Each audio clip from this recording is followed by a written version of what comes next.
హాయిలా దొంగలు పడ్డారు మా ఇంట్లో. ఒక్క 2 రోజులు లేకపోతే ఈ సిటీలో అయినా కూడా దొంగలు ఇంత మధ్యలో ఉన్నా కూడా దొంగతనాలు జరుగుతూనే ఉన్నాయన్నమాట. ఎందుకంటే పక్కన ఉన్నోళ్ళు కూడా ఎవరు పట్టించుకునేటట్టు ఉండరు కాబట్టి మేము శనివారం మధ్యాహ్నం 1 గంటకు బయలుదేరినాము. మళ్ళీ ఆదివారం ఒక్కరోజు ఉన్నాము ఊర్లో. నిన్న ఈవినింగ్ 7 అట్లా అయింది మేము వచ్చేసరికి తాళం వేసలేదు. లోపల నుంచి గొల్లం పెట్టి మా కిచెన్ డోర్ మళ్ళీ క్లోజ్ చేసిపోయిండు.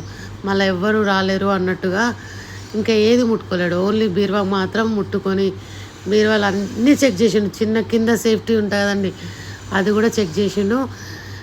దేవుడి దేవాల గోల్డ్ లేకుండే, కానీ సిల్వరు కొంచెం ఈఎంఐలకు క్యాష్ అవన్నీ తెచ్చిపెట్టినాము. అవి తీసుకొని పోయిండు. బీరువాకు తాళం వేయం కాబట్టి అది ఇరగొట్టలేడు అనమాట. మా ఓనర్ వాళ్ళు శుక్రవారం మురిగారనమాట.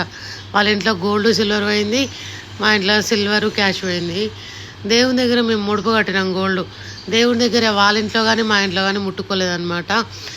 మీరు ఎవరైనా ఎక్కడికైనా వెకేషన్స్ సమ్మర్ అటు ఇటు వెళ్ళాలనుకుంటే ఎవరో ఒకరు ఉండేలా చూసుకోండి. అన్ని ఇళ్ళకి తాళాలు ఉంటే దొంగలు ఎట్లా తెగబడతారు. మన బాధ ఆనకేం తెలుస్తుంది పైసకి.